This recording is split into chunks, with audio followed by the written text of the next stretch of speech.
Haleluya, mtazamaji wangu mahali popote unaponipokea. Majina yangu Pastor Sami Njagi. Natumai Mungu amekulinda, amekuhifadhi na amekuwa msaada na tegemeo katika maisha yako.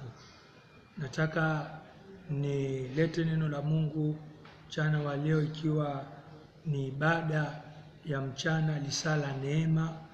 Na kwa hivyo ningependa tuamini na tuombe, alafu nikubariki ukiwa hapo nyumbani, ukiwa hapo ofisini, ukiwa kwa gari lako, mahali ambapo unaponipokea. Nahitaji, ningependa kuwa baraka kwako kupitia neno la Mungu. Kwa hivyo amini pamoja nami kwa kuinamisha kichwa chako na kuomba. Baba wa mbinguni, katika jina la Yesu Kristo, ni mchana mwema, ni siku njema ambayo Bwana umetujalia tena tukapatikana katika uwepo wako. Hatuchukulini kawaida, bali imegharimu neema yako. Na kwa sababu hiyo Bwana, tunajiweka wakfu mbele zako, nikitangaza kwamba ibada hii ya mchana wa leo inaenda kugusa mtu, inaenda Bwana kubadilisha mtu. Inaomba kwa jina la Yesu, fuatilia neno lako kwa ishara na miujiza, ili kwamba yule mtazamaji wangu viwango vyake vya imani vikaongezeke, akazidi kukujua kwa viwango vya juu, na akapate kutika moyo katika hali na majira haya tunayoishi.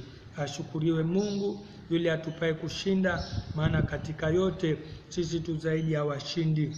Ninamwombea neema na kibali, ninamwombea ulinzi wako katika jina la Yesu Kristo. Enda nasi kwa kila kipindi, kwa maana wewe ni Mungu.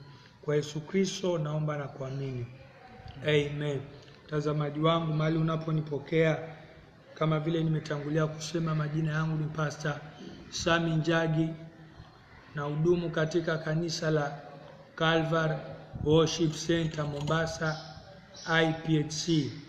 Tuko hapa Mombasa, na Mungu akubariki. Mchana wa leo nataka nibariki maisha yako kwa kulileta neno la Mungu, na kichwa cha ujumbe wangu mchana wa leo ni offensive and defensive prayers. Offensive and defensive prayers.